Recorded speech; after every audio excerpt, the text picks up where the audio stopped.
Hello, hello, hello. Welcome, welcome, welcome.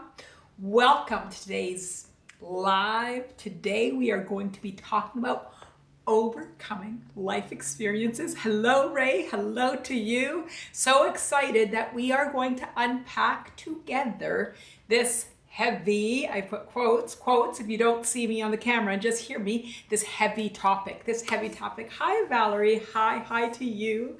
Hello. So is everyone, Monica, hello, happy to be back with you too. I hope that you were able to adjust your volume last time, Monica. I had called you out midway through to see if you were still there, but hopefully it was resolved, and hopefully today everything goes smooth, technically. Smooth as silk. Is that what they say? Smooth as silk. I love always saying these sayings, but I always mess them up somehow. But really excited to talk about trauma. This month we've been talking about why do we feel bad? It was a struggle last time. Good today. Fantastic, Monica. Fantastic. It was for a few people. It was very odd, but I'm glad today we are creating an intention for smooth and technology to be our friends every day, particularly every moment. So we've been talking about things that make us feel bad this month. We talked about, what did we talk about? Victimhood was last time. We are going to be talking about grieving next time, and today is about trauma events. And as you all know, what I like to do is define it so we can just sort of play with it a bit. Trauma is a person's emotional response to a distressing experience. The experiences are typically sudden and unexpected. It's the psychology today. What I also enjoy that they put, Andrea, hello beautiful everyone, she says as I'm reading through this definition of trauma, what I also love that psychology today said few people can go through life without encountering some kind of trauma. So get down to the bottom line, if few people can go through life without encountering some sort of trauma, then isn't trauma just part of life? And it's not really trauma, but it's life. That's the cliff notes of where I want us to get to. Recognizing that it impacts us and start to break down and understand. But if we could just shift, we're gonna say it over and over and over again as this room fills up and fills up and fills up. But if we can just shift, changing trauma to life experiences, our ability to let it go will be, I don't even know, I don't want to say tenfold because that's minimizing it. So I'm going to ask, we say it so early, I know the room's going to still fill up and everybody's still coming in, but let's talk about it. Who's experienced some sort, and pretty soon we're not going to use the word, but we're going to use the word, okay, the hearts are coming because I feel like today there's going to be incredible growth and expansion, incredible self-awareness, because traumatic experiences lend itself to self-awareness, to going internal. If it wasn't for these so-called traumatic experiences, I would say that none of us would be here. Let me ask you, what is a catalyst for you to be here? Life's happiness and beauty, or struggle and suffer, and maybe a synonym is trauma? Let's ask the question. It's early on, but Valerie, yep, struggle, fantastic. And Valerie, would you sometimes call that struggle trauma? Let's get this out. I think this is a really big question that if we can get the answers, it could really help us shift from this get-go. Within the first 5 minutes, we can have significant shifts. And that's what we're here for, right? We're here for shifts. We're here for growth. We're here for expansion. We're here for self-awareness. We're here to teach us how to go from the outside world to the inside world. So when we recognize that trauma, Andrea, I love you and what happens in this group. Andrea, I love you and you all are what makes happen. So this struggle has caused us to go inside. The goosebumps, I already feel the goosebumps. The trauma is what allowed us to go inside. So calling it trauma allows the external to continue to impact us. So our biggest shift in our opportunity is to recognize it. Oh, it's being human. Oh, it's just growing. It's learning. Oh, it's the life experience. Oh, it's my human journey. Oh, it's part of the human journey. Oh, I'm just journeying as a human. Christine, yes, I love where you're going already. It was part of my past and I don't want to dwell on it, but I've been told that's bypassing. Christine, what we do with trauma is we do one of two things. We suppress it. We suppress the thoughts. We suppress the feeling. We suppress the thinking. I already said the feeling, but I wanted to say it another word, the emotions. And then what happens is we have physical pain. We're tired, we're depressed, we're anxious, we don't want to do life, we don't want to eat, or we overeat, we have coping mechanisms, we take drugs, we take alcohol. This is because we are trying to bypass the past. I'm not in any way going to suggest, Christine, and I know you're not saying this, but I'm just sort of getting to the bottom line because I want us to grow. What I'm saying is what we want to do is see it. We talk about it all the time. The boogeyman in the closet. The boogeyman in the closet. We've talked about it so many times. And when you open up that closet, guess what? He doesn't exist. He doesn't exist. So these emotions and these stories that we have suppressed is like the boogeyman in the closet. So we're not going to bypass it, but we are going to see it from a place of not from a place of trauma, not from a place of pain, from a lens of, this is part of the human experience. And the human experience gives me the opportunity to learn and to grow and to expand and to go inside. And I've learned from my early conditioning, which is also part of the normal human design, to regulate and calibrate from things going on outside of me. But sometimes things that go outside of me are difficult and are hard and are painful. So when I use the outside world to calibrate my inside world, it's chaotic and it's painful and it hurts. But it's that outside world that taught us to go back into the inside world. So we're not going to look at it as trauma. We're not going to look at it as pain, suffer, or struggle. We're going to look at it as the opportunity to learn how to calibrate within. Christine, is that what we're saying? And we're going to do it by seeing it. We are going to walk through today all four bodies, the egoic body, the emotional body, but I'm pointing at the mental body, so all of you laugh at me. The egoic body, I almost did it again, the mental body, the emotional body, and the physical body. We are going to talk about the symptoms. We are going to talk about what we have repressed or what we've amplified. And if we're not ready to, it's okay. Because if it's something that happened a long time ago and it has this really intense rawness to it, we're just going to take the time that's required for us to slowly maybe call a few friends and say, can you open that door for me? Can you look in there? But they can't open the door. It has to be you. And then they're like, nothing in there. I'm going to say to you, nothing in there. And then we open the door gently and quietly, maybe turn on the light, maybe have people around us that are holding us and caring for us. And then we say, oh, there's nobody in the closet. Nobody in the closet. Yes, yes, yes, yes, yes, yes, yes. Says Key, hi Manal, what a privilege to be here with you again. It's my privilege and I'm so excited. Monica says yes and Key says yes. Okay, Valerie, I've only recently recognized that trauma doesn't have to be a big event that happened in your life, so I never really saw my life as traumatic. Fantastic. It does not. It is a word that is created to describe something. But there's words to describe everything. I mean, there's some bad words that I can't even say right now that's used to describe things. Do we use those words? No. And having the definition is helpful. Disturbing and distressing event, something that happened emotionally. Everybody will experience it in their lives. It's how you frame it. And there's a value to it because it helps us heal when we need it. It helps us relate. The language does a lot of things, but one of it does is we end up identifying with it. And Valerie's saying, I didn't want to identify with it.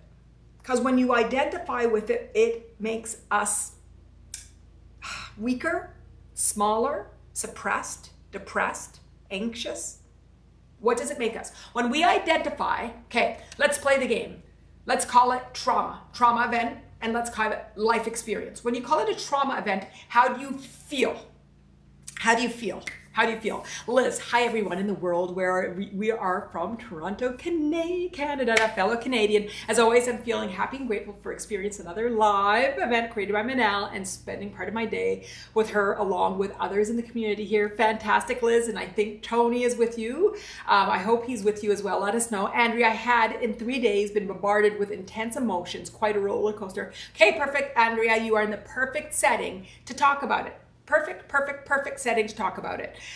Valerie, trauma is like conditioning part of this journey and helps us to calibrate to our truths. Valerie, fantastic. That's what we want to get to. That's what we want to get to. We want to recognize, ooh, how am I supposed to grow from this? Ooh, this really stings. That means that there is a strong conditioning story that's meant for me to grow and to learn.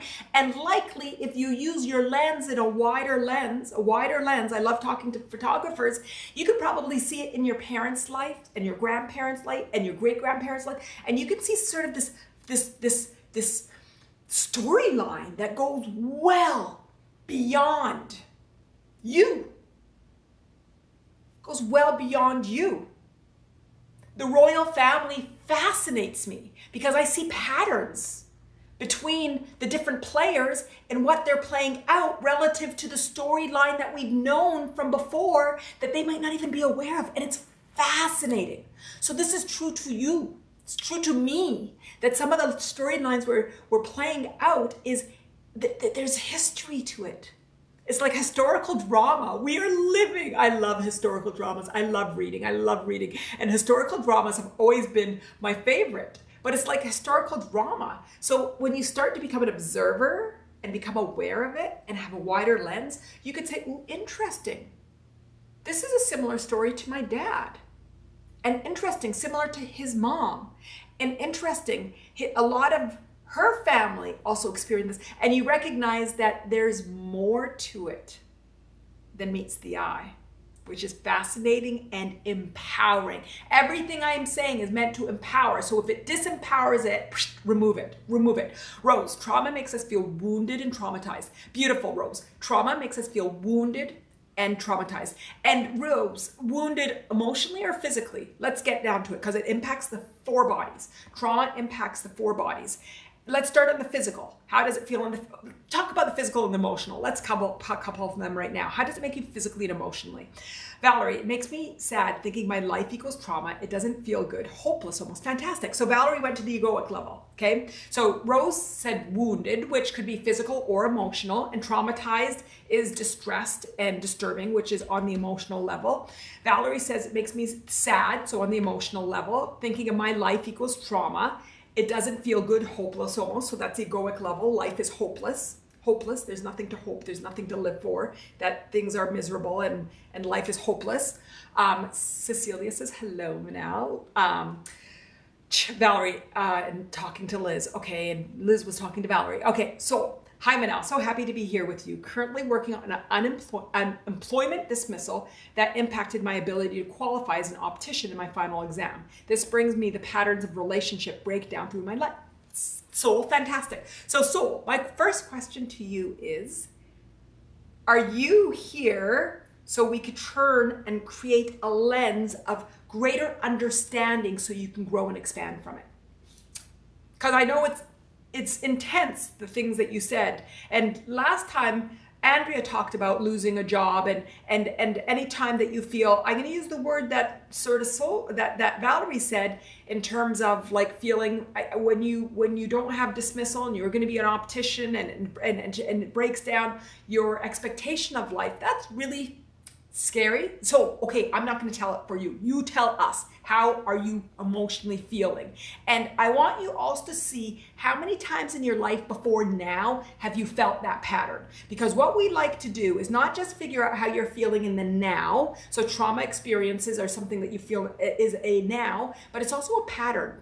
You guys know we call it the cookie cutter. And you realize, ooh, this is a pattern behavioral thoughts and feelings and beliefs that have impacted my physical journey. And what we want to do is muscle to shift those patterned thoughts and emotions and beliefs. And so our physical journey can be much more What do we want? Empowering and comfortable and easy and free and secure.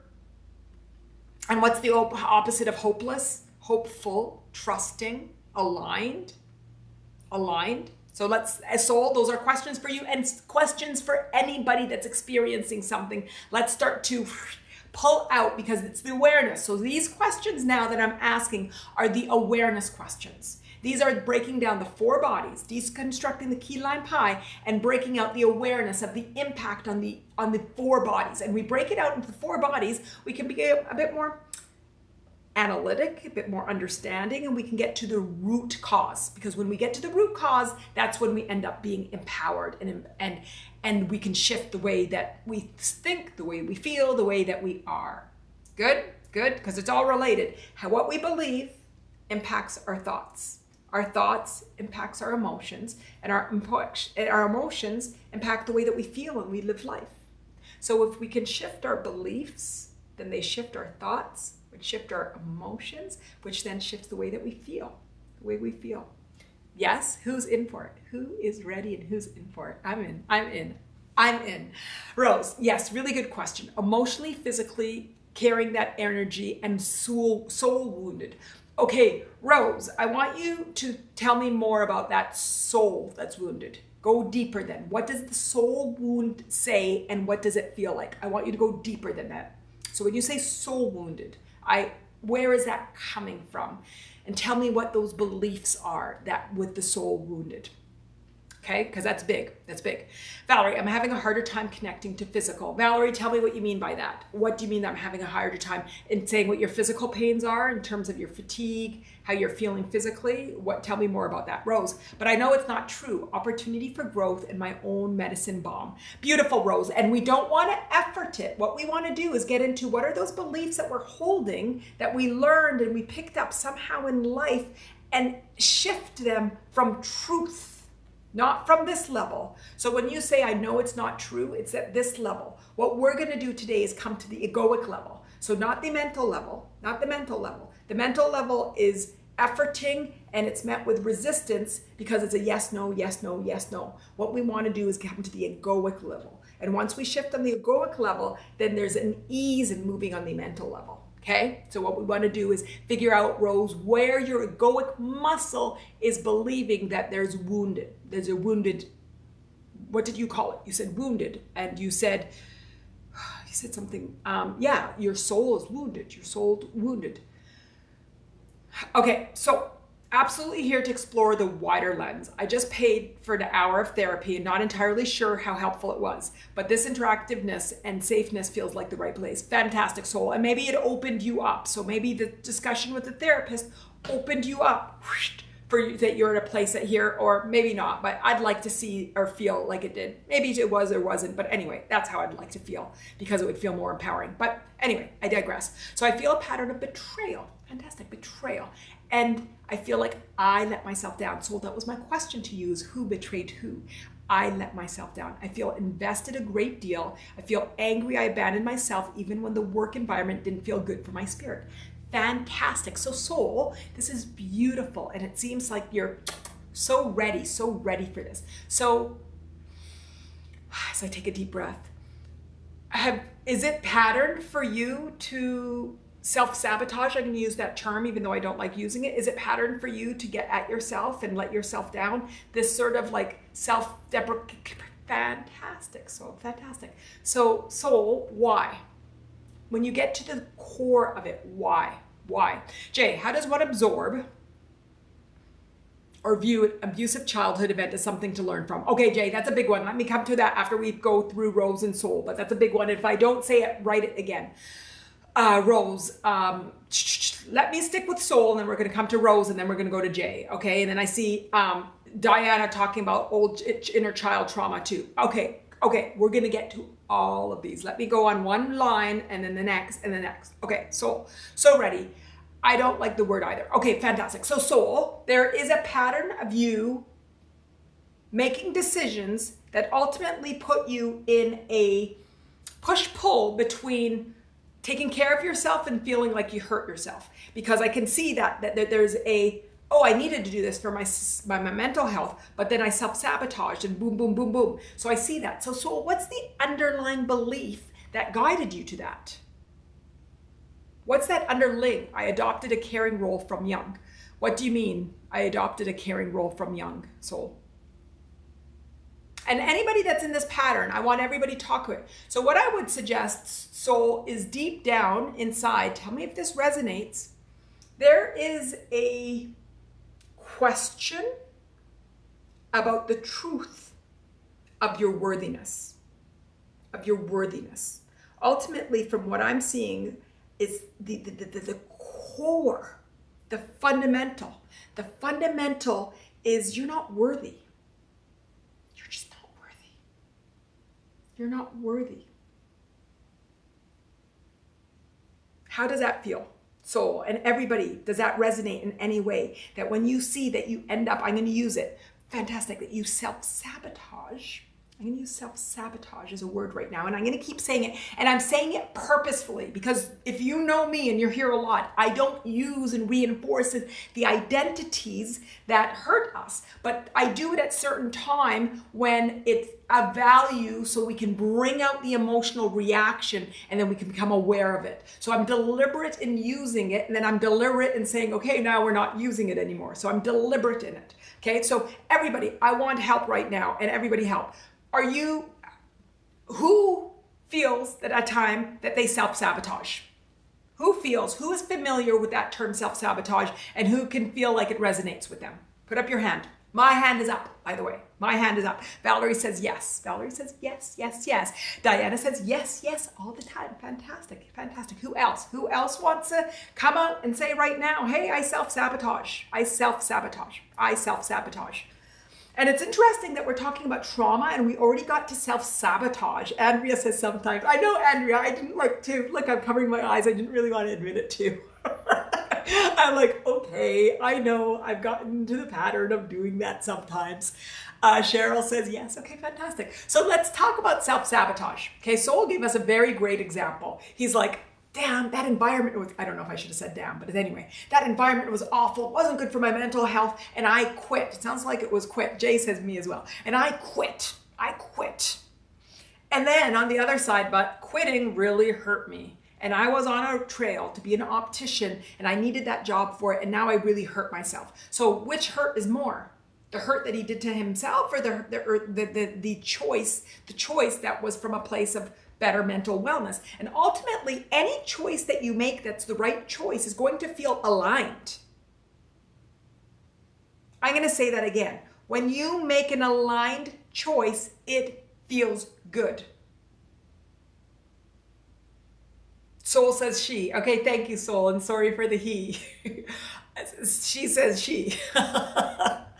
Thank you, Soul, for the she, for the adjustment. Anytime I use any pronouns, guys, wrong, please tell me. Please tell me. And one of my girlfriends has said, Manal, you shouldn't even use guys anymore. But I grew up saying it, so I try not to say it. And I just said it when I was corrected on the pronouns. So, okay, so self-sabotage. We're at self-sabotage. And anytime we make a decision from alignment, it should feel good. Who wants to buy that? That an aligned decision feels good. So Soul, was your decision an aligned decision? Was that decision a aligned decision?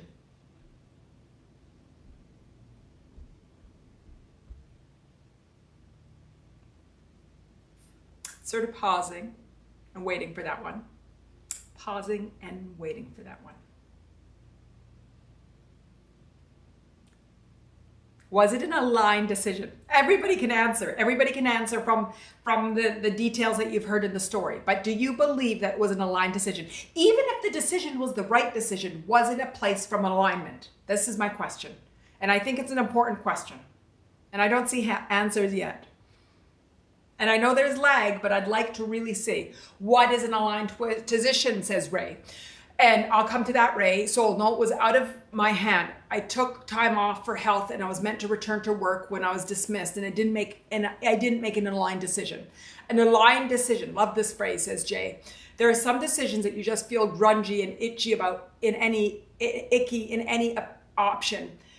this is true too. And okay, so what's an aligned decision? Okay, so what's an aligned decision? Okay, I'm going to start describing. I want everybody to jump in with me, okay? An aligned decision doesn't mean it was an easy decision, okay? So I'm starting off with what it's not, okay? Because I feel like it's important, even though I don't like starting off and then what's not, because I know the question was, what is it? It's not an easy decision. It could be a very difficult decision. And it might take some alignment. I was going to say time, but I'm going to choose the word alignment to find what the decision is. But ultimately, when you make a decision, an aligned decision, there's a sense of peace. There's a sense of knowing. There's a sense of an acceptance. There's a sense of flow. Thank you, Key, for that one. There's a sense of flow. J, a decision that aligns with your personal values and your beliefs and your core. Your core knows that you made the right decision. There's no self-judgment. There's no guilt. There's no shame. Andrea, there's a sense of relief. There's a sense of relief. There's a strong sense of knowing. Knowing. Dr. Gabor Mate defines trauma as the sustained scar or wound from the event, sustained as a result. Trauma isn't the event itself. Exactly, Rose. And that's what I want to get to today, is that we're holding on to it. It's an imprint that we're holding on to. And we're going to teach today, we're going to learn the tools or reinforce the tools of letting go of that sustained imprint. Exactly, Rose. Perfect. Valerie, it reminds me of breaking up with my ex. It was a good relationship, but I really needed space. It was hard, but I listened to why I really needed it. Fantastic. And you feel in alignment. Since the decision has been made and rumination has ended. Fantastic, Key. Exactly. So how do I know that I'm holding to belief, karmic or ancestral, says Rose. I messed that up with soul. So how do I know where the core issue of worthiness came from? So, okay, I'm going to answer both those questions, because Soul and Rose both asked questions that were very similar. You don't really know. Okay, I'm going to back up and answer both those questions one word. And it depends on your beliefs are. So I'm having trouble answering this, so I'm going to put some of my bias in here. Okay. I'm going to say some things that are, again, true. We're not linear species. We're not linear species. And I know I've come in here before and said, you guys, it's not linear. Even the law of attraction, even all these things, energy, every time we talk about, it's not linear. It's not we do X and then we see it Y. There's a greater complexity. There's multiple variables. And we're talking about some of these variables right now. Is it karmic or is it ancestral? Did I come from conditioning? Where Soul, your question is, where did the core issues of worthiness come from? It comes from conditioning. It comes from the human experience. It comes up what we are doing as being human on the human experience. We come in as these little wee babies that are 100% dependent on other people, society, our parents, family, maybe sometimes strangers, to take care of us. And those people that are taking care of us are also humans that had their human experiences that are also imperfect. Very imperfect. So where did we pick it up? We pick it up from my mom, my dad, my brother. I'm third in row. I picked it up because my sister did this when I was older. Did we pick it up because something happened to me? We had a couple of questions that I haven't forgotten about childhood abuse and how do you look at that as a life experience? We had traumatic experiences. We had sexual experience, like abuse. We've had a lot violence. We've had so many different things that have imprinted on us. When we're unaware of the imprint of these on us. And what was that Rose just said about Dr. Gabor Mate said, trauma is the sustained scar or wound from the event. And sometimes we don't even remember the event, but we just know that we don't trust, or we just self-sabotage because we don't feel like we're worthy. And things happen when we were 3 months or 4 months or 6 months. And somebody said, well, this happened when you're 6 months, and that might be why you don't trust dogs. Oh, I was bit by a dog at 6 months, and that's why I've never trusted dogs. Can you outgrow that? Absolutely. So the answer to Rose is, how do I know if I'm holding karmic or ancestral? Maybe if you meditate and you connect and you ask, you can have a knowing that this came from it. Maybe you look at your parents and your parents and your parents, like I just talked about the royal family, and you're like, oh, I can see how I've adopted some of my mom and my dad's and this, and you realize that the human journey is much more complex than we understand, and you just sort of honor that this is part of your generation, your experience for you to learn and grow and expand from. Maybe soul, you came from your mom, and maybe it was from your dad, maybe it's from your siblings, and we can get to it by how? By the conversations we're having right now about the willingness to look inside, the willingness to understand and accept that there's more to your physical experience than the physical experience. There's a spiritual. So now we're going to the egoic body. There's a spiritual experience. And I always ask on these lives, what are the beliefs that you have? What are the spiritual beliefs that you have? Because ultimately, recovering from trauma, it impacts all four of the bodies: the egoic body, the mental body, the emotional body, and the physical body. And the egoic body is where we're going to start to muscle and strengthen. So what do we believe spiritually? What do we believe? What do we believe? And so let me ask you something. In your storyline, why did you pick up your unworthiness? Where did you pick it up? I know for me, being a woman in a male-dominated society is one of the places that I picked up my lack of worthiness, but I'm aware of it. I know that my family and my parents never made me less than as a woman, but I know that there's an undertone in society that women are different than men and not always equal, although it's been asserted now that women are equal, but there's still places that women and men are treated differently. And now I honor that women and men are different, and that's okay. But where did I, Manal, pick up some of my unworthiness? Because I'm a woman. Is there a problem with me being a woman? Absolutely not. No, but it's part of my life journey, Diana, an aligned decision is a decision that is done by our higher selves that can be hard, but pushes us towards real growth. Diana, beautiful, beautiful, beautiful, beautiful, beautiful. And what I want to encourage is for us collectively as a community to continue to build muscles that allow us to make decisions that are coming from alignment. So soul, that you will be coming into here and you'll be telling us how you went and you decided to not quit, but you found another opportunity and you're still being able to do your optician, and that you followed your inspiration, and then all of a sudden a new opportunity just showed up and the storyline will be different. That's what I want us, for us to create these miracles. I put miracles in quotes because there's no such thing as miracles. It's just life. But for us to be from a place of alignment, that what was Diana just said is our higher self. So Diana's just indicating some of her spiritual beliefs, that there's a higher self, there's an inner being, there's something within us, there's a greater soul. Rose talked about our soul. There's there's an energy beyond ourselves that we can leverage, that we are supported. That we're supported. And again, do you notice that we're not efforting these beliefs? That when you're doing it, they're beliefs, you're believing them. And then when we believe them, then our thoughts become different. So there's a big distinction between efforting and saying, I should not feel this way, versus recognizing, ooh, I believe that I'm supported. I forget sometimes when I'm human, when I get caught into my living, that actually we're supported by something bigger.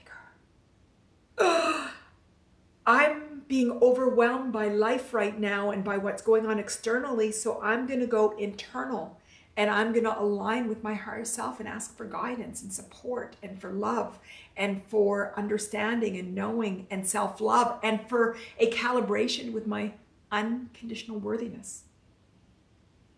My unconditional. So I'm going to ask a question, and I know that there's so many comments that were in there that I haven't done it, but I know when I answer each comment linearly, then we lose the storyline, but I'll come back and answer everybody's questions, because that's what I'm here for. But who believes, okay, I teach the unconditional 3. Who believes from an egoic level, I'm not asking at the mental level, I'm asking the egoic level, that we are all worthy?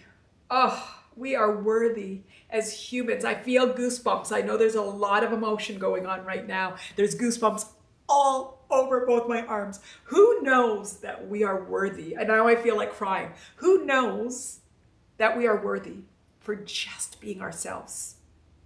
Who knows that on the egoic level? Knowing can be a mental and it can also be egoic. But who knows with truth that the truth is we're all equal? Valerie says yes. Valerie. Andrea says for sure. I see the hearts going. Diana, yes, we are so worthy. Fantastic. We're so worthy. So soul, and I'm picking on soul because soul talked about that story. I know there's other stories, but everybody answers. When I ask soul, I'm asking everybody, but just soul is just the storyteller that allows us to see it from a wider lens. Do you know you're worthy? Do you know you're worthy? Do you know you're worthy? Cecilia, I know I'm worthy, but it's not a constant feeling. Cecilia, this is what I talk about when we talk about the muscles. How many times on these lives? I think every live we talk about how we're building muscles. Just like we go to, in the beginning, I'm like, why does everybody come back to watch me? Okay, this is my Manal worthiness. I show you guys my hands and I get so embarrassed when I show you that I'm a human. I get so embarrassed. But why would anybody come back? I'm like, okay, you heard it. Why come back? Why come back? And then I realized, oh, just because you hear it once, just because you go to the gym once and you do 10 sets of whatever pulls that you do, doesn't mean that your biceps and your triceps are developed. Every morning I like my cup of coffee. Why do I like it? Because I enjoy the sensation daily. Every day I enjoy eating my whatever indulgence because every day is a new day. So we're here to develop the worthiness muscle. So Cecilia, I'm building my worthiness muscle. And I talk about this every day because I just love it. So what we do together each time, and which I think you're coming back for, I don't want to put words in all of your mouth, is to develop the muscle. And it's reinforcing. And we see stories at different ways that come back and say, oh, here's how we develop the muscle. Because here's how we develop the muscle. Oh, it's the worthiness muscle. Oh my God, it's not self-sabotage. It's not self-sabotage. It's the worthiness muscle. Oh my God, there's the worthiness muscle. Where did I pick it up from? Oh, because I'm female. Oh, because I'm a sibling. You know, I've got 3 brothers. So even like it was reinforced in my family pattern. I have 3 brothers and me. 3 brothers and me. And I had to prove by efforting that I was the same as my 3 brothers. And that I would not let my femaleness make me any less than my 3 brothers. My 3 brothers. That's how much it was reinforced in my family. 3 brothers. I don't have any sisters. But I love my girlfriends and they're just like sisters. Just like sisters. So Soul says, yes, I believe I'm worthy. I believe I have strong spiritual beliefs that have carried me through my life. However, the patterning and conditioning and self-sabotage keeps tripping me up and I have to start all over again. Okay, so Soul, I'm going to rewrite that. Is everybody ready for a rewrite? Okay, so Soul says, even though I just read what Soul said, but Soul, this is what you're really saying. Yes, I know. I believe I am worthy. I believe I believe I have strong spiritual beliefs that have carried me through life. I am enjoying this human experience where I can continue to strengthen my knowing and my worthiness and my freedom and my happiness. I am so fortunate I'm here on this human journey and I'm continuing to grow, to learn, to expand. Every life experience is going to make me go in and learn and grow. So no buts, no buts, no buts. Every time you see the pattern, the conditioning, I want you to smile, to giggle, to see the familiarity in the pattern, and to recognize that you're on a journey of minimizing and minimizing and minimizing and minimizing that until that muscle is so fully built up or reversed, because I sort of went backwards on it, that it's not even there anymore, and that there's a different vibrational story that you're starting to work on. Because as a human, we will always have vibrational stories that we're playing with. Always. Always. How does that feel? How does that feel? Is there any resistance in there? How does that feel?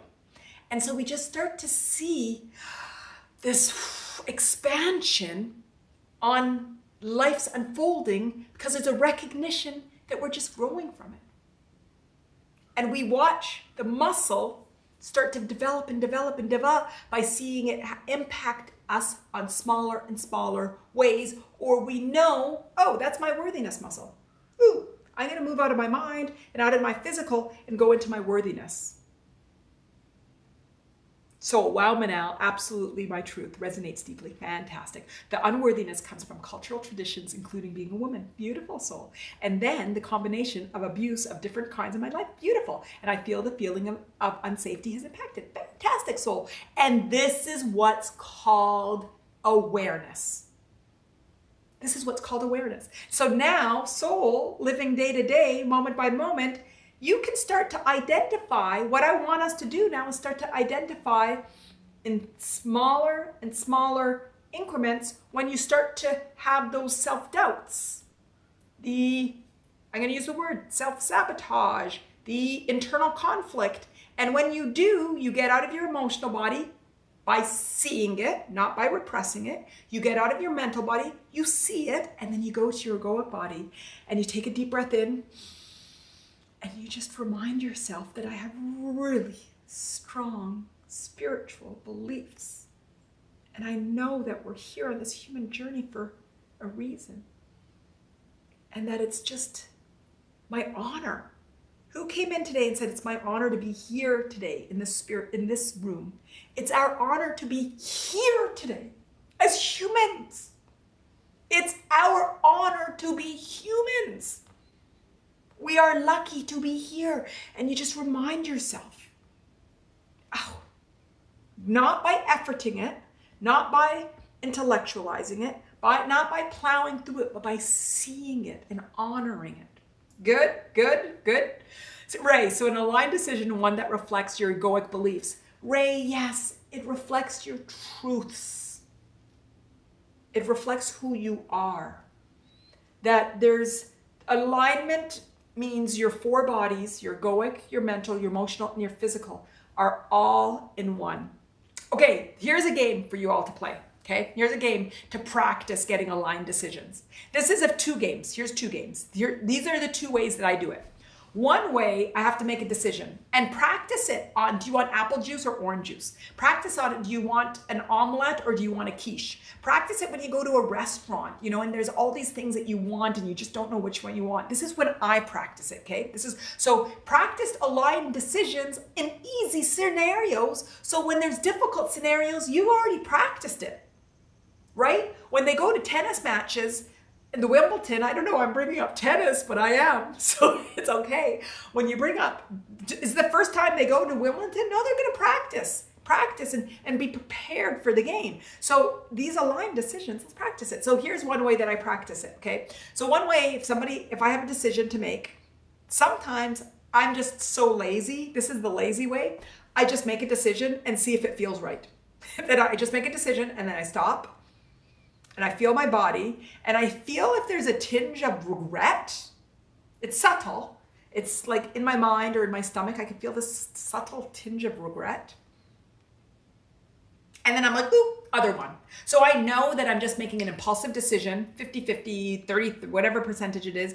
And then I see inside, I start to feel my gut reaction. That's why they call it a gut reaction. Start to feel my gut. I feel my mind. I feel, is there any judgment or self-doubt, or is there anything that's saying to me? And then I'll pick the other. And if the other one feels good, then I stick with it. If it feels bad, then I'll ask myself and get into alignment again. Okay. That's one game that I play.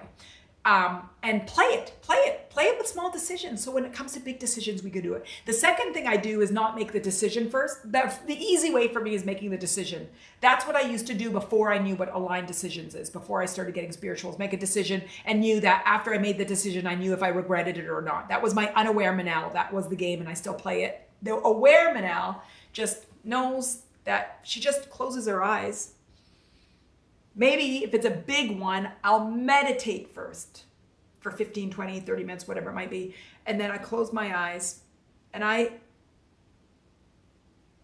ask questions and feel the truth. Let's do it now, okay? Everybody close your eyes. I always like playing. And then ask yourself if you are your name. Like I'm going to say, am I Manal? You could say, Ray, am I Ray? And feel your body's response. And then ask another question that's true. Like, now I'll say, am I having fun right now? And I feel it.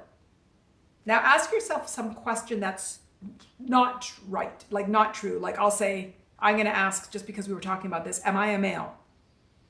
I've got this strong physical reaction telling me no. So ask yourself, are you something that you're not? And can you see the difference in your physical body? Do you see the acute changes in your body when you ask yourself yes and no questions? And so what you're doing is getting, and the reason you close your eyes and you maybe meditate before, if it's a big one, is because you're getting your body into alignment. You're letting go of resistance, emotional resistance, physical resistance, egoic resistance, mental resistance, and then you just sort of allow your inner being, your higher self, energy, whatever it might be, to give you that answer. Does that answer, Ray, that question, and Valerie, about what is an aligned decision? Did we get tools for it? Let me know if that's good.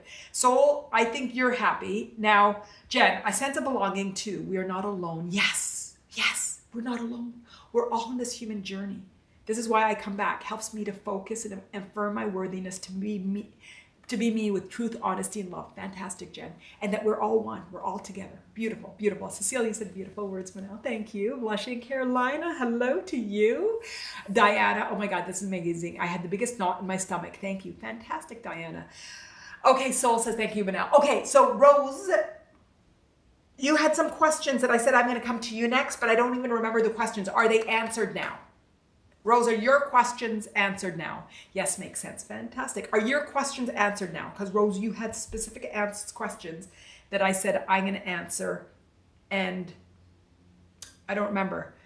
Valerie, yes, I still find it hard to sometimes notice the physical reaction, but that's okay. Yes, Valerie, what I'd like you to shift is I am growing the muscle. I remember I said it. I practice with this with coffee or tea.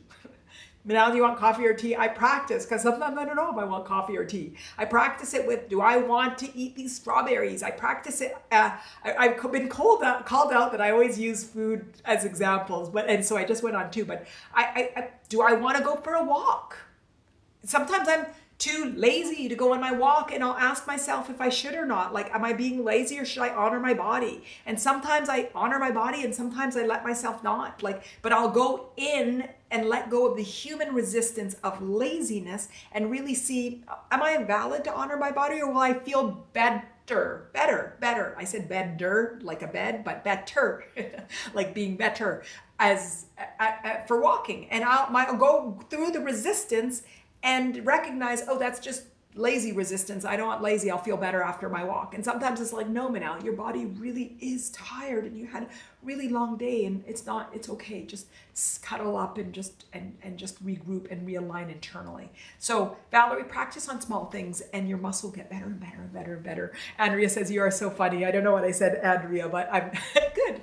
So Rose, did I answer your question? Daniela, hello from Sweden. Wanted to take a walk to honor my body and get a feeling to go into your live. So happy I did. Thank you. Oh, Daniela, I love it. I love it. And I love that you're walking, because I love doing these things walking too. Rose, yes, sitting within, aligning, raising vibrations, seeing our beliefs and emotions with compassion and rewrite, co-create new stories from alignment, a lifetime practice. Oh my God. Okay, I'm going to rewrite what Rose said, and we're going to say goodbye for the day. I'm just joking.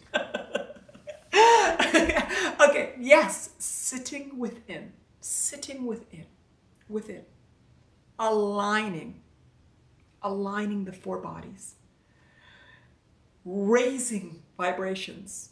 And just by going in, you raise your vibration. It's not even anything you effort. You go in.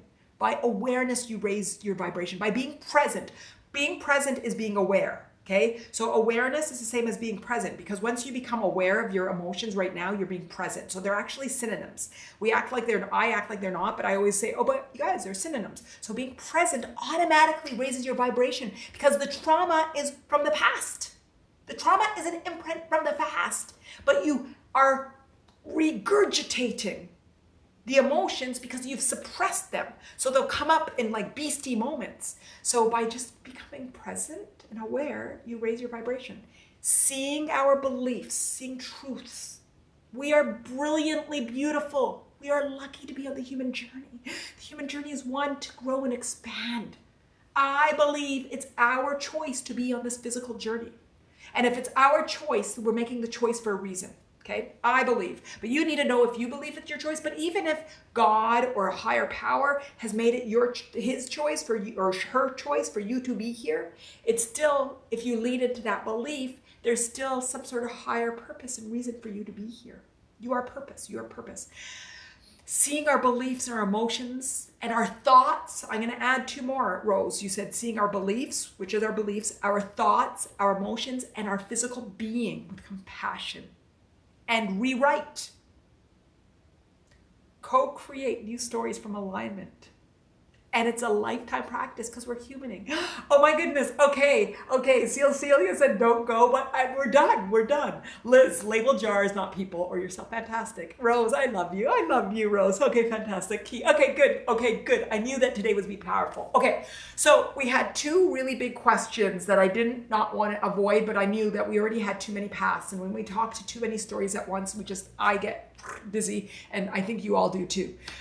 Oh, Soul, thank you everyone for holding space for me. Oh, Soul, you're beautiful. I can't wait, Soul. This is what I'm going to say to you. I have a question. Can you get back onto route with being an optician? Can you? I know the answer is yes, because I know nothing is permanent. The answer is yes. Probably you need to get a job or a role, and maybe you're behind X number of months. Maybe, who knows? Maybe there's a penalty, maybe there's not, who knows? But I know you can. So what I'd like you and to encourage you and everybody here that wants something physical, go inside.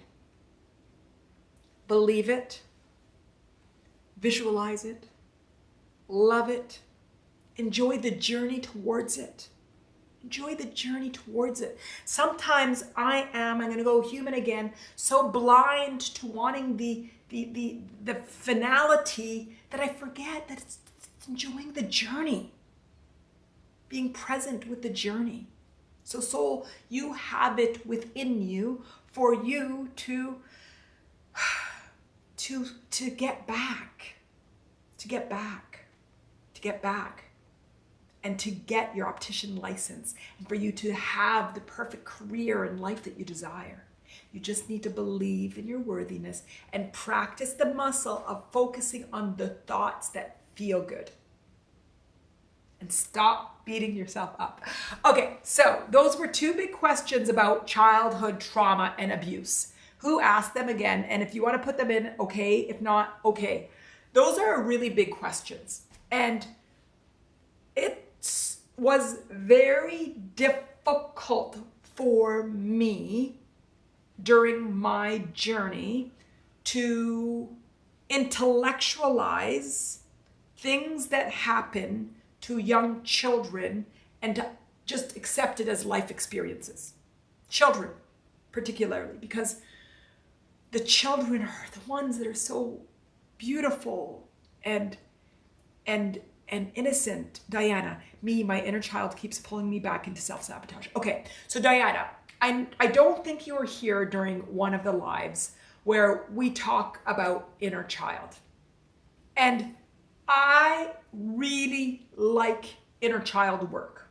I really do. So when I am saying this, I'm not being critical of the beauty of inner child work. But I'm going to talk to you about a distortion that I see in inner child work, okay? What I see in inner child work, Diana, is that when we hold our inner child not from a place of worthiness. So we look at ourselves right now as whole and worthy, and we can do it for ourselves. But when we go back to our inner child, we don't see that inner child as worthy. We see them as a victim. And when we hold it from that place, then it's not as empowering. So Diana, how do you hold your inner child? That's my direct question for you, okay? Rose, I'm going to read Rose's comments. We are whole, we are blessed. Thank you all for your radiant, loving light. Collectively, we are already doing, Manal says. Thank you, Manal. You are phenomenal. Oh, clear and wise. Thank you for your radiant, loving light, seeing us all with so much joy and compassion. Beautiful.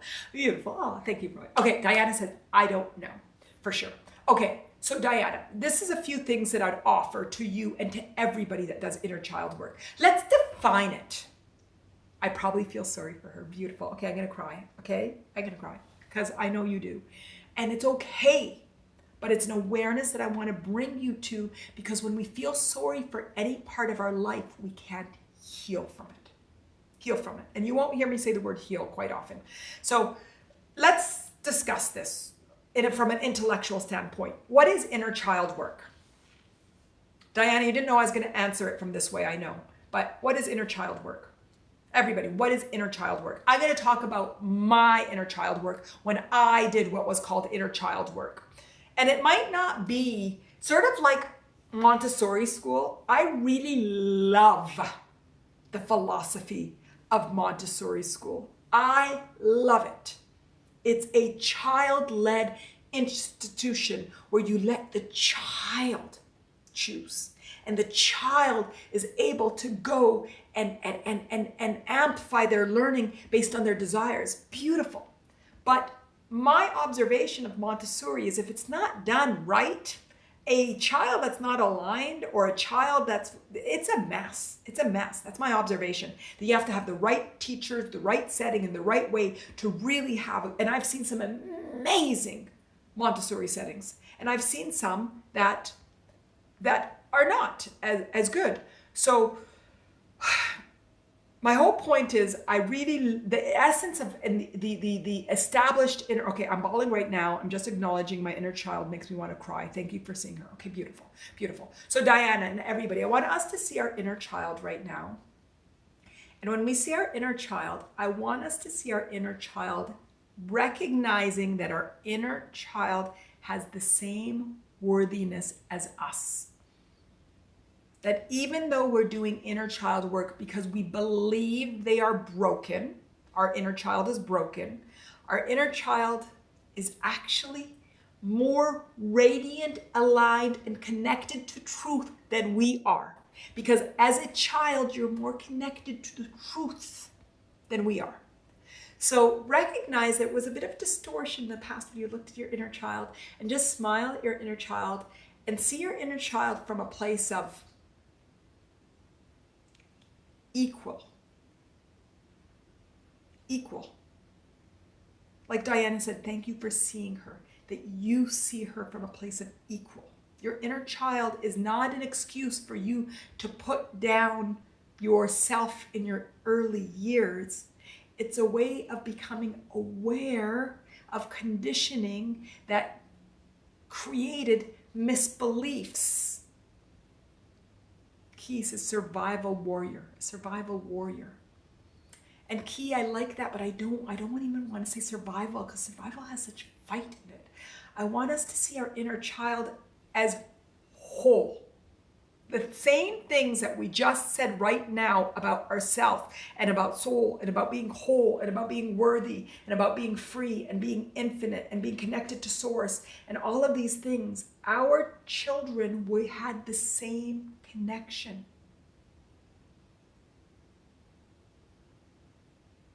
So inner child work is flying back to learn and to understand experiences that created an imprint and give unconditional love to that moment and to the journey and to recognize where the growth, the opportunity for growth is. Is everybody getting this? Key says, oh, thank you, fantastic. Survive. And I don't even know what key if I want to say warrior. And I know the intention of what you're saying because I like it. It's empowering. You're giving yourself a sense of empowerment, but I want that empowerment to come without fight. TJ, being treated with resentment from day one by my primary parent has put really deep antipathy in me for my inner child. Unworthy from the start. That's my healing journey. Fantastic. But TJ, there's no but in there. That's beautiful. Your awareness is beautiful. There's no but in there, but I said but there's no but. I hate when I go into circles. Anyway, just laugh at me. The but is, that was your conditioning for you to create the misbelief of unworthiness. Today, when you hold your child, it's from a place of worthiness and an understanding of the imprint and the muscle that we're building. When we talk about it as muscle, it feels to me more comfortable for me to visualize it as though I want to work my biceps, and I'm not going to go to the gym today and get the most beautiful biceps. And I don't know why I always say biceps, because they're just right here. And most people don't really judge their biceps like they judge their quads and their calves and their other muscles. That's why I say biceps, because they're the less judged of muscles. Why am I going on this tangent again? I hope you're all laughing with me. So, okay, says, have we cemented the belief in the truth that our inner child is just as worthy? Does anybody need any of this? Does anybody need to reinforce that? I feel such a heavy sadness right now in the room. Do we want, talk to me, everybody, talk to me. Sol is laughing and Cecilia is grinning as well. I think it's a grin or it's a mask. Diana, do you have practical exercise to overcome? Okay. Yes, I do. I can't think about which meditation right now that I do have. Ho'oponopono, my course on Ho'oponopono has a lot of Ho'oponopono, the practice of thank you, I love you, I'm sorry, please forgive me. It's not in that order, but don't worry, I said it in different order. I think it's I'm sorry, please forgive me, thank you, I love you. One of those 4 orders, and you can apply it to your inner child and to yourself and that relationship between your inner child. Diana, I think that one has the most compassion, and there's a series of courses that you go towards life experience and such, is Diana. And so ultimately what you want to have and move is to a place of compassion and love. And TJ, reprogramming in that worthiness is my task, that and building my lats. Oh my goodness, fantastic. And I don't want to use the word reprogramming, even though it is the right word. What word should we use? Recalibrating to truth. Aligning with truth. Reprogramming is almost like rewriting. And I don't know why. Let me see. Remembering, recalibrating, aligning. I like aligning and calibrating. I don't know why I like reprogramming, because I know they're misbeliefs and we want to shift them, not erase and move them. I don't know, TJ, maybe it's fine, but something about it is not sitting with me. But it doesn't matter. Why don't I like it? Let me figure out why I don't like it. Valerie says, from an egoic place, reawakening, yes, awakening, yes. Andrea, thinking of my childhood, how I survived a aggressive Middle Eastern father. Oh, I didn't know you, Andrea, you were Middle Eastern. I'm Middle Eastern too. Father and a submissive mom makes me feel like a survivor and a warrior. Yes. And if survivor and warrior is the best you can come up with to feel empowered in the moment, it's fantastic. Anger is better than sadness, and a survivor and a warrior, which is a fighter, is better than repression. So absolutely. But at the end of the day, in pure alignment, it's, you guys can join me. It's oneness and love and bliss and peace and care and flow and ease and abundance and truth and worthiness and freedom and love. But we're human, getting to the path of alignment. So if we have survivor and warrior in there that's empowering us, go for it. Go for it. It's the muscle. It's the muscle. Some people can bench, I did bench 150, and some can do 75, and some can do 50, and some 25, and they're building it. And maybe we stop at 25 or whatever. I don't know if that was a good analogy, but you'll get where I'm getting at. Oh my goodness. Good? Okay, good. So did I answer the question about childhood abuse? I think, okay, I answered the question about the inner child, and I think Diana's happy. Who asked the question about child being abuse? Rose, maybe we don't need to program the mind, but to recalibrate and remember from a place of, yes, it's like, because the children knew the truth. Our babies knew the truth. We were connected with truth. It's alignment with truth. The truth is inside of us. That's exactly, Rose, why I don't like it. The truth is inside of us. The truth didn't go anywhere. It's connecting with it. It's feeling it. It's living it. It's flowing with it. It's allowing it.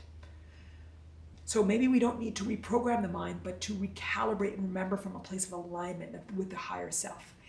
This is ecstasy, but doesn't the mind need programming? Rhetorical, maybe not. No, the mind is the processor for the egoic body, for the beliefs, for the mind, for sharing and expressing your logic, for your emotions, and for your physical being. So the mind is the processor.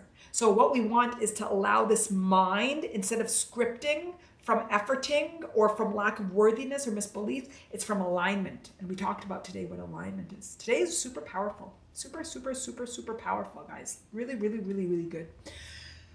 Cheryl, as an only child, I developed a sense of not belonging. Interaction with adults was minimal, and my interactions with other children was non-existent.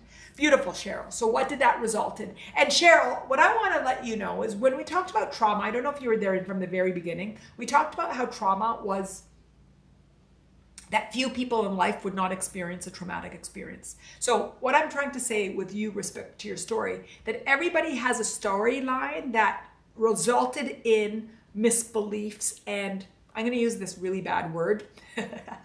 It's a really bad word, but it's coming to be functional dysfunction, like us being dysfunctional adults. So you're knowing that this is your story is fantastic.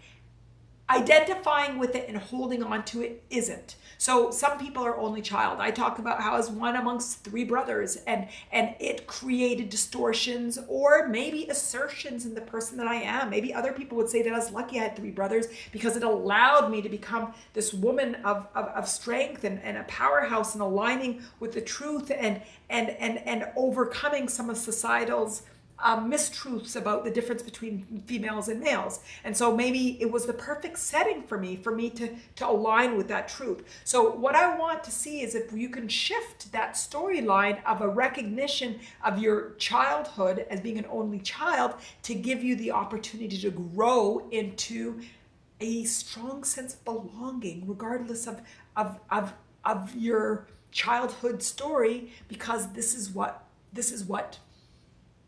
your path is. This is your path.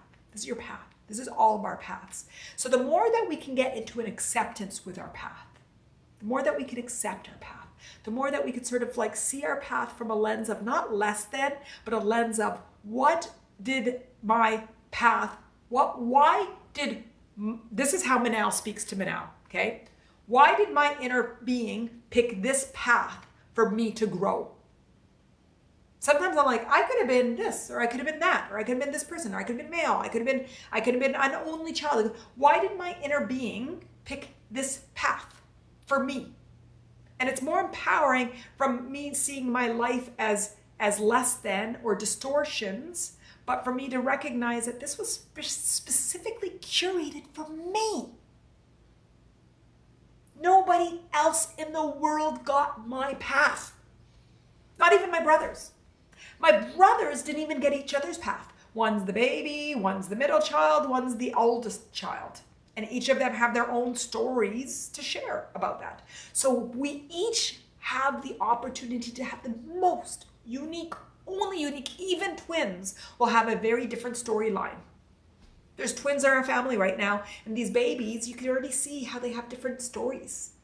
One's the stronger one, one's the weaker one. And I have that in quotes because it's not true, but it's this perception. And they got different storylines from that. So we have these so Cheryl, the first shift that I'm inviting you and everybody is the recognition is this is my custom curated storyline. So I'm going to hold it from a place of, this is a really good book. Our story is like a really good book. Really good book. The Alchemist, one of my favorite books. My story is like The Alchemist. Very unique story. And then I ask myself, what is my story here? Why did I pick this role? Why did I pick Manal? Why did I pick to grow up where I grow up? My parents are immigrants and they came to here and I shifted to there. Why did I pick this? There must be an amazing reason. So Cheryl, when I want you to look at your story, I want it to, and then, so now you talked about the story. So let's unpack. What do you feel? What do you feel? What do you feel in your life? I developed a sense of not belonging. So what do you want to feel? What does not belonging feel like, and what do you want to feel? Okay, that's my question for you, beautiful Cheryl. Rose, I love that possibility. Goes well with Dr. Joe Dispenza's work. Beautiful, Rose. I said it 4 minutes ago, so I'm not sure what we were referring to, but I like it. TJ, I really think of what I got from my mom as programming. Every day getting, I'm unhappy and angry that you are here is a tiny one. I do feel I need to figure out how to unprogram, reprogram that intellectually. I know we're all worthy. Internally, my subconscious still believes my brokenness was why my mom treated me this way. Okay, TJ, beautiful. I like that. Okay, I'm going to read it again and then I'm going to feel into it. Really think of what I got from my mom as programming. Okay, so you were, what's that word? What's that word when somebody blasts you with misinformation? You were, what's that word? You guys, you know what the word I'm trying to think of? Every day I'm happy and angry that you're here as a tiny one. Gaslighting, yeah, but I wasn't thinking of the word gaslighting. I was thinking about when you reprogram somebody's mind to re-script the truth. Propaganda, sort of brainwashing. Thank you, Christine. When we played the game, Stockholm Syndrome, beautiful. I was looking for brainwashing. I was looking for brainwash. Okay. Beautiful. Okay, so TJ, this is beautiful. So yes, you were brainwashed. You were brainwashed. You were brainwashed. Intellectually, I know we're all worthy. Internally, my subconscious still believes my brokenness was why my mom treated me this way. Okay, beautiful, TJ. Okay, let's feel into this. I want everybody to feel into this.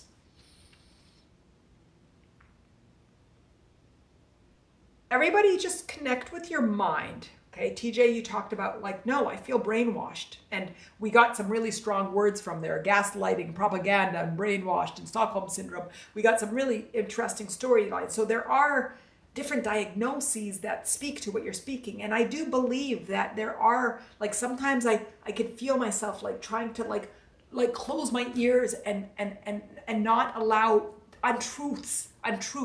So you did get brainwashed in certain ways. So, okay, let's everybody connect with your mind. And I want everybody to connect with the untruths that they were fed.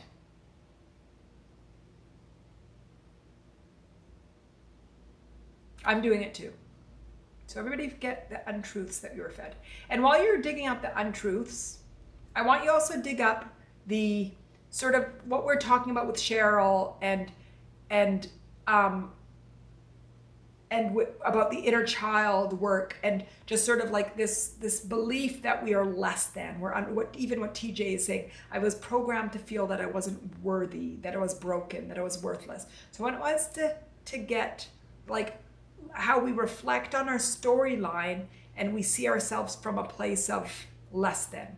So we are victim. I'm going to use the word victim. We're victim to our life circumstances. So we talked about victim last week, and I'm pulling up that word because ultimately when we are hurt by other people, it's a victim story. So I want you to put up victim stories from your inner child, from your childhood, and how you've held it in that way. I've held it in that way too. This is how we've been conditioned and taught to do this, okay? So it's nothing wrong with it. It's just part of the humaning. So I want you to pull those stories, become aware of them. And I want you to feel about how it makes you feel, those stories. The aloneness, I feel lonely, okay? And I see that that's resonating. I relate to not belonging, growing up in many different cultures, to parents from East and West, but it made me my own best friend, made me so much more compassionate. So Andrea, fantastic. So I want you to feel about how it makes you feel, these stories that we all talked about. The trauma, the abuse, the neglect, the whatever, use the labels. I don't care right now because we're feeling.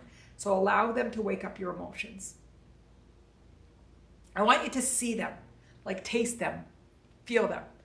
Keep beautiful, unappreciated, unseen. I see all the hearts, fantastic. So I want us to just be aware of them. Everybody, if you want to type it in, because can you see when one person says it that everybody relates to it? Angry, beautiful, Valerie, angry, disjointed, dismissed, tired, mine. I'm going to type in mine, and it's an emotion. It's not just physical. Tired. I'm like tired of life a lot of times. I'm just tired of this, like as an emotion, not even physically. I'm just tired, and it's not like a coincidence that I had to dealt with it maybe many years ago, but fatigue syndrome, and I know now why, because I always say I'm tired emotionally, disconnected. Yes, I'm with you, Manal. Yeah, beautiful soul, beautiful. So, okay, everybody just feel those emotions. Now feel the judgment, undervalued, beautiful, angry and rejected, beautiful, TJ, beautiful, I want to cry, beautiful, invisible, Valerie, beautiful, exhausted, having to fight for my spirit not to be crushed. Okay, you guys, we're all going to cry now. Beautiful. I want you to see the emotion. But when we're seeing these emotions, we're not indulging in them. Okay? I don't want you to indulge in them. What I want us to do is see them, taste them, enjoy them, smell them, see it. Just like we said so many times, I feel seen. I want to feel seen. These emotions want to be seen. So I want you to see them like a third person observer. And the thoughts, I want you to see them, not to indulge them, to see them. Because what we're doing is becoming empowered by them. We're going to let them teach us how to grow. We're using them to grow. We're using them to grow. Okay, so I want you to see them. Now I also want you to see the impact on your physical journey. Okay, so again, I mentioned physically tired, soul not having her job, and derailed from the path of optician. So look at how these beliefs and these emotions have resulted from you being off path on the physical journey. So how your physical journey, you would like things that are different than it is, and that your physical journey, your physical being is doing and connected with things that just isn't where you want to be. I feel nervous in my stomach. Beautiful, Valerie, nervous. And Valerie, if you know what that nervous is, that would be powerful and helpful for you. Kendra, I'm there with you. Andrea, I'm tired of crying. Beautiful, fear, beautiful. So Valerie, see that fear. I love your strong energy, Manal. Thank you, Lulu. Beautiful. So everybody feel. Now go to your egoic beliefs.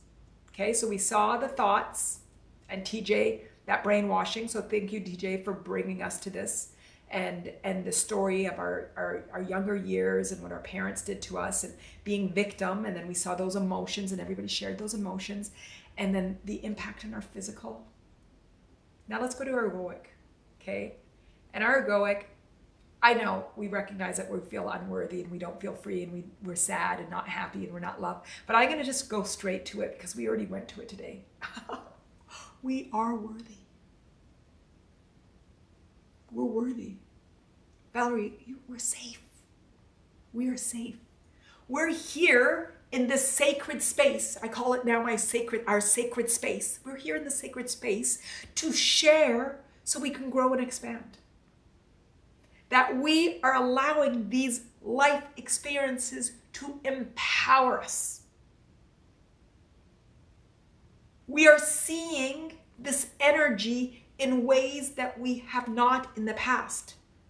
I like to see mine as an energetic song, a vibrational song. I sort of look at it as like, what is the tune that I learned from my parents or from society or from whatever it is? And I don't want to sound like I'm blaming my parents. I have the best parents in the world. I'm going to say it again and again and again. I adore my parents. I love my parents, but they're human. I'm human. My kids, I hope that they say to me, they love me more than anything in the world, but I am human and I have been human with them. And they don't like when I say to them, guys, I'm human. They're like, no, you're supposed to be our mom. We're supposed to be the children. And I'm like, no, but I'm still human. Like, you got my distortions. Like, it's not my fault. Like, I don't mean my fault. I didn't mean it. I wanted to be the best mom ever. And I think I was actually a damn good mom. I think I'm a fantastic mom. I think I'm an amazing mom. But I'm still a human with distortions. The condition, so I look at the vibrational songs as conditioning, vibrational songs. And when I look at it, it allows me to depersonalize from it. And then what is the songs we want to sing? We want to sing songs of freedom. We want to sing songs of worthiness. And we want to sing songs of like love and happiness and truth and safety and hope and beauty and celebration and connection, of strength empowerment, of light. And these distorted songs when we're younger are here to be part of the human journey. And just keep saying it. There's nothing more than I can say is that we're human, and it's human. And all these stories are just part, we can all relate. We can all relate. We can all relate. You are so real, Manal. Thank you, Andrea. Light, beautiful Liz. I can resonate with much of that people have expressed, although I believe that I have the power to create change in my life and that doing my best is always good enough. Exactly. We all have the power. And it starts with our beliefs. What beliefs do you want to have? Everybody put the beliefs that you want. I love the way you broke that down. It connects with what you said, to have good feeling thoughts. I feel I haven't previously felt safe to truly feel the feelings. Beautiful, so beautiful. So what are the beliefs that we want to hold? So we can create our thoughts and our emotions and our destiny and our life. We can change our lives. What are the beliefs that we want to hold? What are the beliefs? Lana, I am enough. And my inner child is enough. My inner child is as equal as me. My inner child is as equal as me. When we do our inner child work, it's from a place of strength and empowerment. Valerie, I'm enough. I'm worthy. I'm safe. I'm strong. I'm free. I'm joy. I'm light. I'm seen. I'm heard. I'm felt. I'm tasted. I'm adding some of my own, Valerie. Beautiful. Valerie, I am. Carolina, that I am capable. I can't say Carolina's name without saying Midnight Dancer on there. I am capable. I am capable. I am capable. Everything I desire. And the life story that I chose or was given to me is uniquely mine. And I'm going to make it the best life story, regardless of any circumstances. I deserve the best I can experience in this human life. TJ, yes. And TJ, that word deserve, one day it sat with me really funny because it came out like a friend said to me, you deserve this, Manal.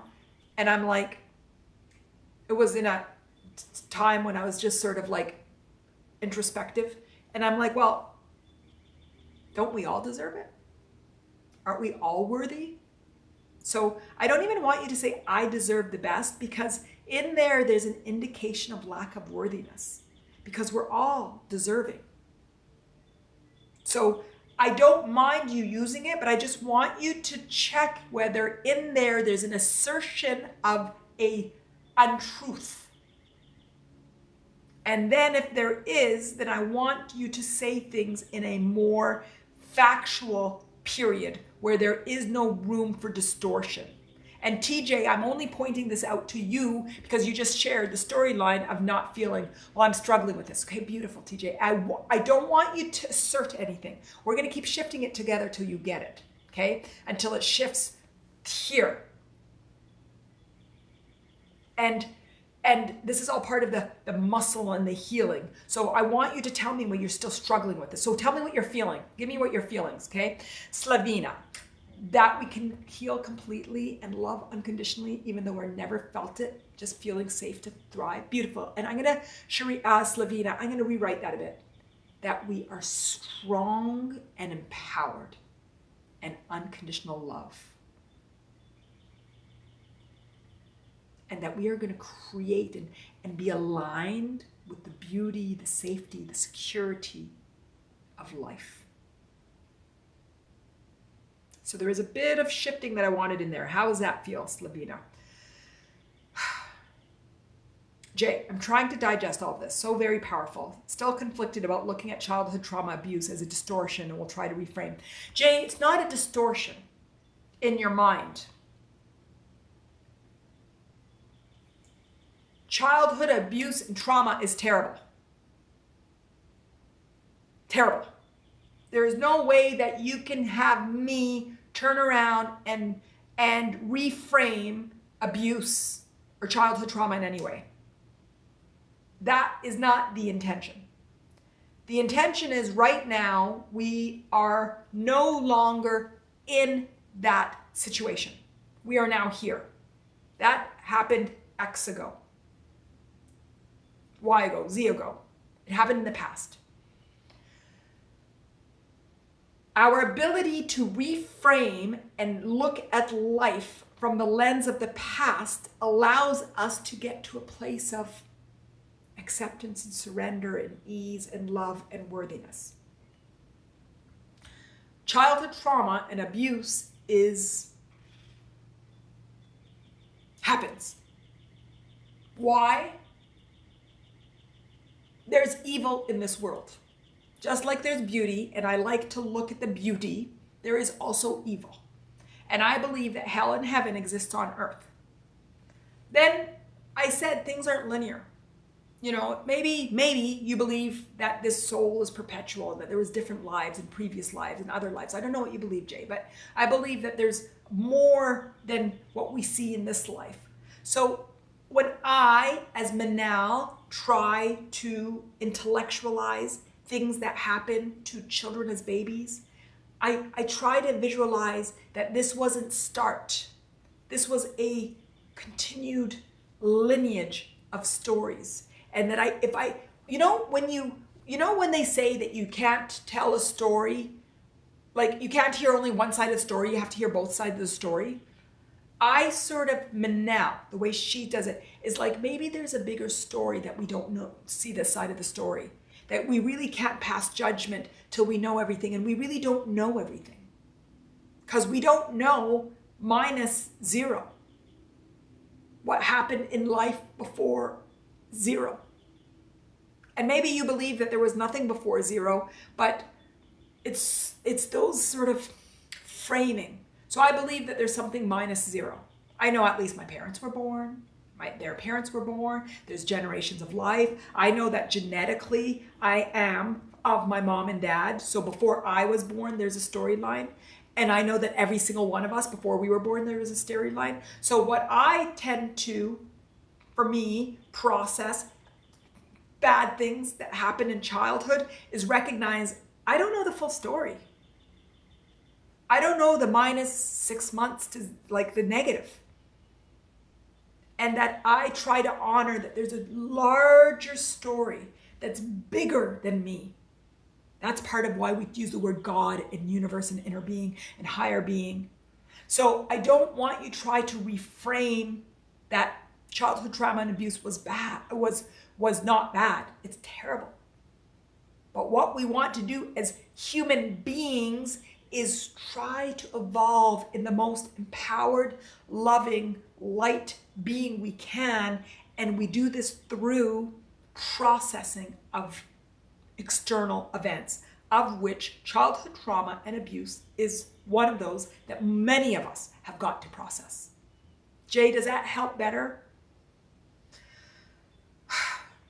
TJ, deserve it, don't deserve. Worthy, not worthy. There's some threshold I need to get through in the way I experience my being. TJ, I don't know if that helped what I just said to Jay.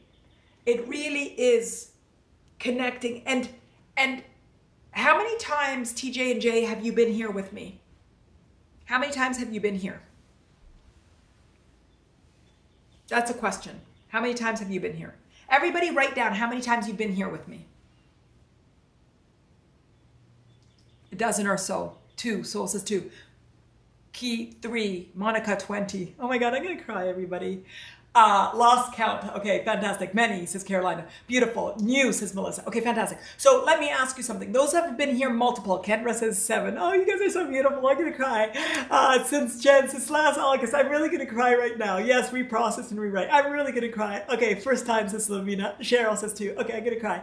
Okay, so every time, does it get easier? That's my question.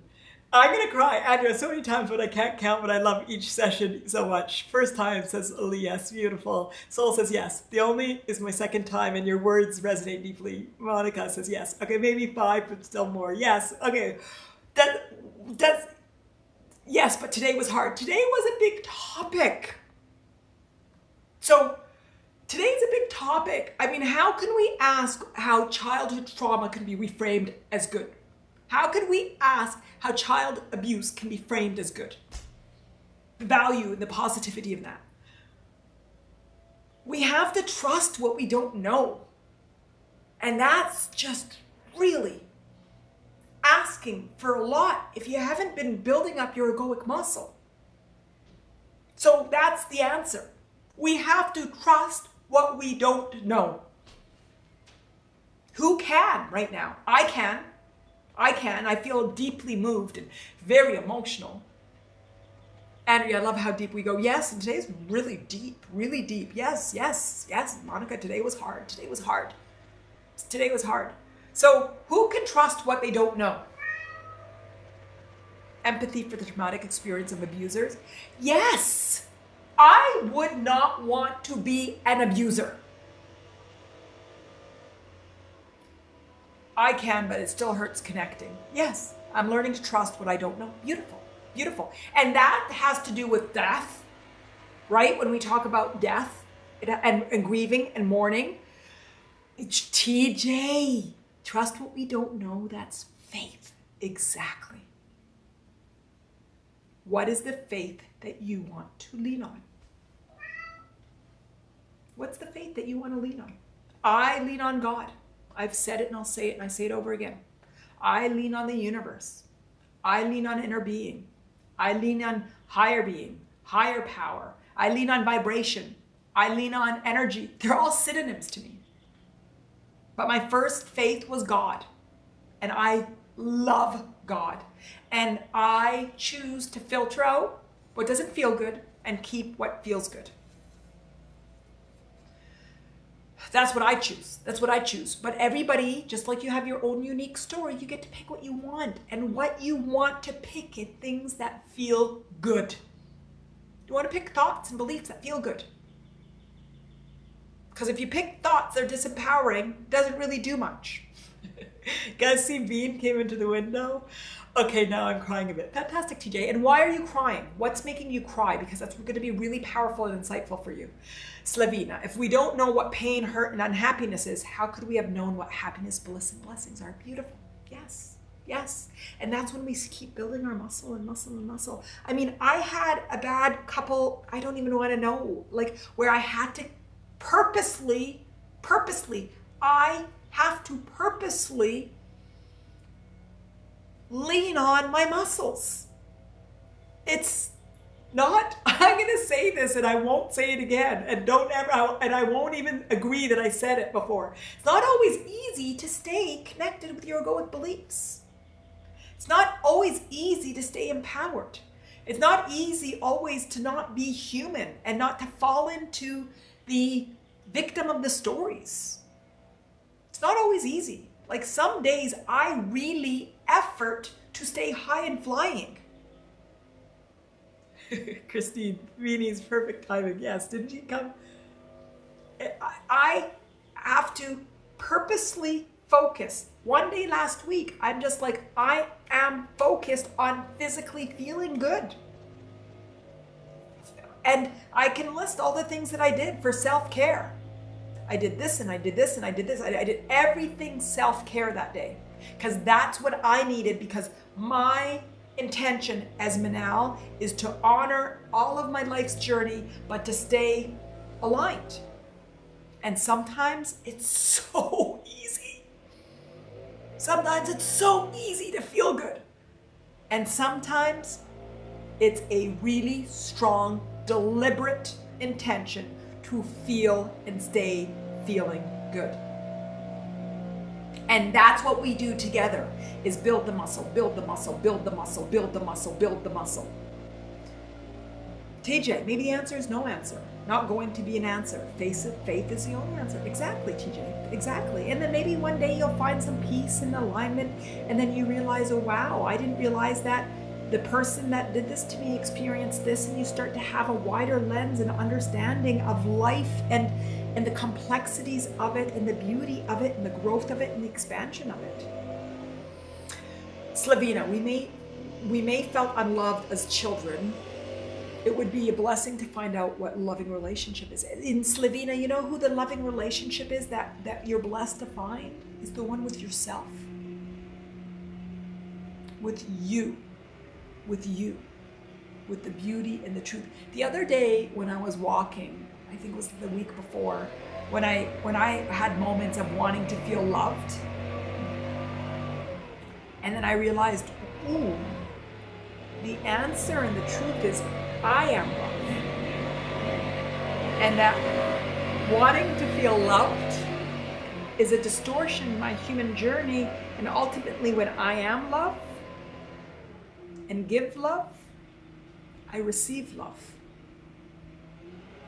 That was an awareness that I had when I was trying to recalibrate to understanding some of my human experiences and beliefs. That sounds great, to find out our own unconditional love for ourselves. And then you'll get it, Slavina, from everywhere. From all these relationships. You'll be walking on the street and people will gravitate to you because they can feel the truth of the beauty of who you are.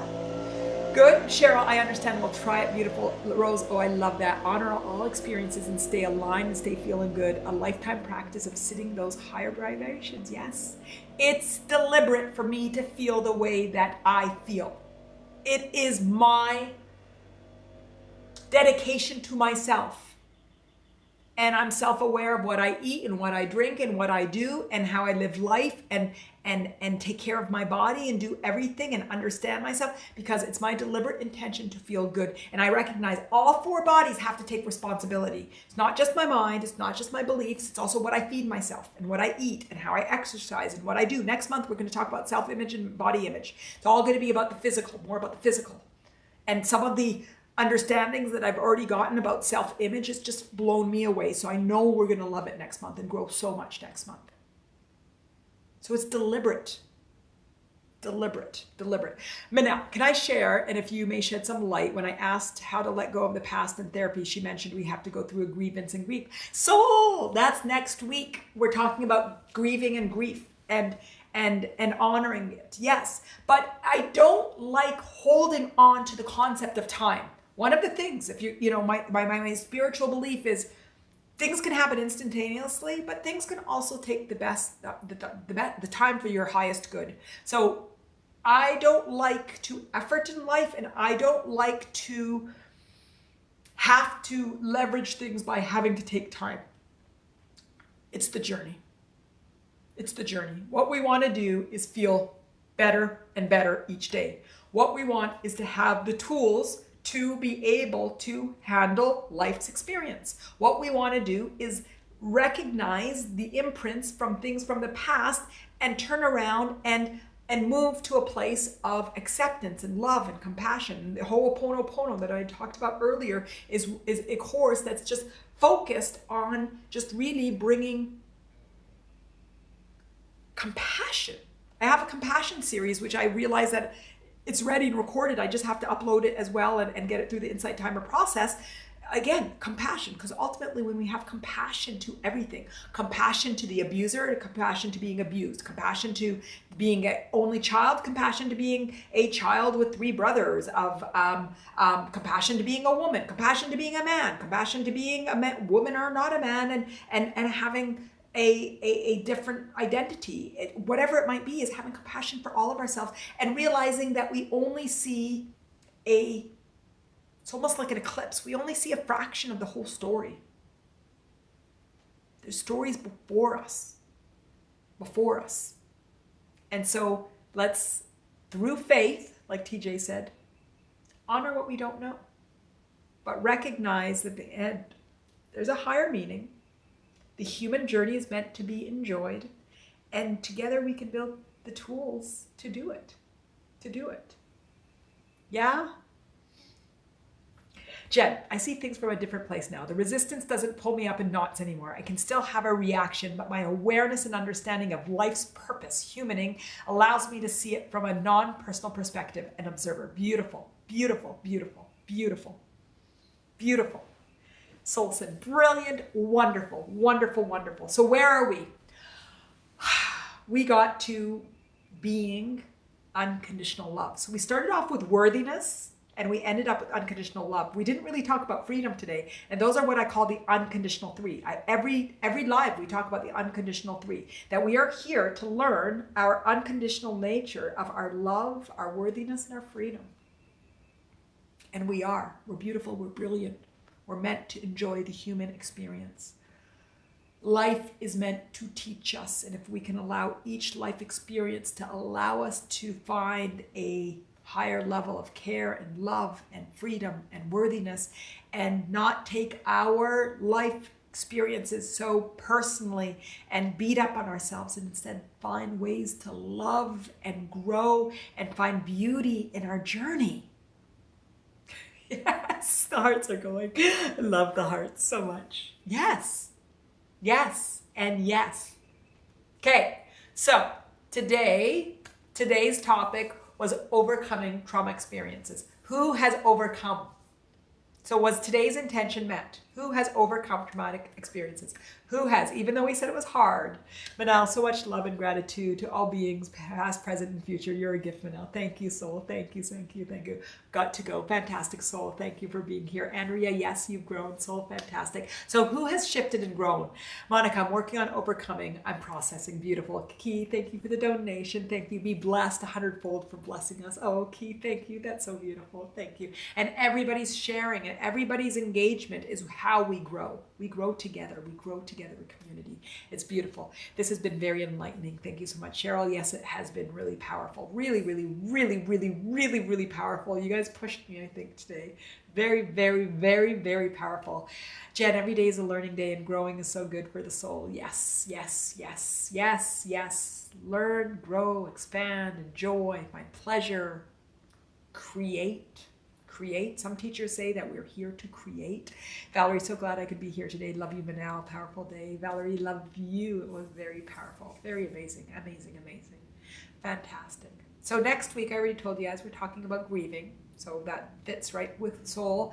And next month, I'm really excited. I've started to prepare some of the stuff. Self-image, which we're going to talk about self-image. We're going to talk about self-worth. We're going to talk about self-confidence, and we're going to talk about self-esteem. And we're going to do it in one full swoop. So if self-confidence or esteem or image and our worth is something, go, and you need to be here for that one in May. We're going to talk about body image, which is huge. It's always been big for me. We're going to talk about exercise. We're going to talk about food. We're going to talk about habits, breaking bad habits. I always love talking about breaking bad habits, and keep growing and expanding. Let me know, join Attaining Your Authentic Life. We haven't been talking there a lot lately, but join it.